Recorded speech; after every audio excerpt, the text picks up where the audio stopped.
At dawn, a station cleaner found 29-year-old Metro engineer Vikram Rawat collapsed on the cold concrete of a downtown platform. The coroner's report cited a massive, sudden heart attack as the sole cause of death. Look closely at this official dispatch log for the downtown station. It shows a complete blank space between 2 a.m. and 3 a.m., while the coroner pinpointed Vikram's death to exactly 2:22 a.m. No trains were scheduled to be anywhere near this track at that time. Security footage from the platform contradicts the empty log. The recording shows Vikram reacting to a physical presence that the cameras couldn't fully resolve, creating a gap between the official record and the engineer's final moments. 2 months before his death, Vikram's wife, Priya, died in a violent train derailment. Friends described Vikram as a man hollowed out by the accident, struggling to maintain a grip on his daily life in Delhi. This grief resulted in chronic, severe insomnia. Night after night, Vikram would leave his apartment to wander the empty railway stations, seeking a strange kind of comfort in the silence of the tracks, where he eventually met his end. To understand why a healthy 29-year-old's heart stopped in the middle of an empty station, we have to reconstruct the phantom timeline of his final hour. On the night of his death, a freezing fog settled over the downtown platform. Vikram was sitting on a bench when, at precisely 2:22 a.m., the sound of a heavy train whistle echoed through the station. An archaic red and yellow locomotive emerged from the mist. Despite its massive iron frame, it rolled along the tracks in total silence, bearing the number 222 on its side. Vikram walked toward the tracks as the train slowed.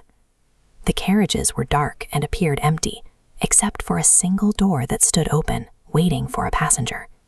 He stepped inside. At the far end of the car, a woman sat alone in a white sari. She remained perfectly still, her face angled away toward the darkened window.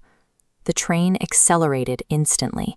It bypassed every station, moving so fast the outside dissolved into a featureless black void, leaving Vikram isolated in the moving car. This diagram illustrates the shift in Vikram's trajectory. The white line of the physical station breaks away into a red, closed loop. At this moment, he had exited the commuter rail system and entered a localized paranormal threshold. As the train sped through the darkness, Vikram spoke to the woman in the sari. When she turned her head, he was looking at the face of his deceased wife, Priya. She smiled, but the features began to contort. Dark bruising appeared, and her eyes emptied into hollow black pits, mimicking her fatal trauma. This flowchart breaks down the anomaly's logic.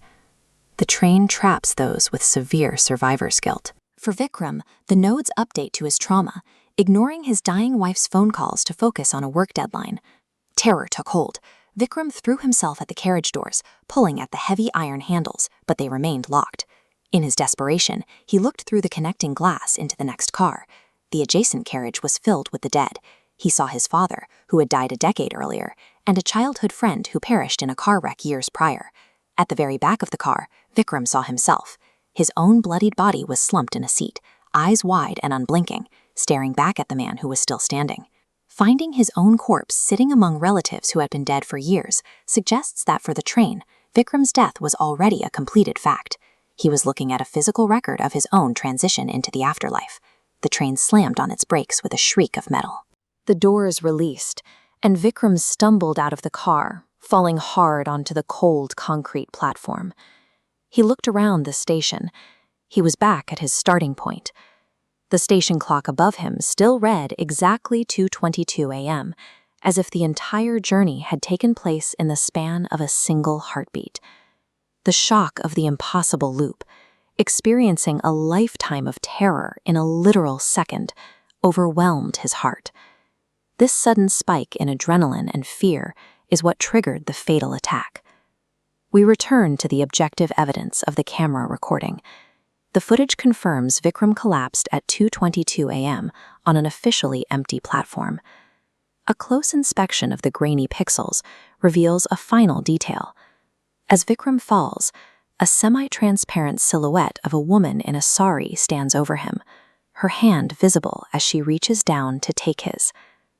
The events of that night demonstrate how extreme guilt can manifest into a physical space.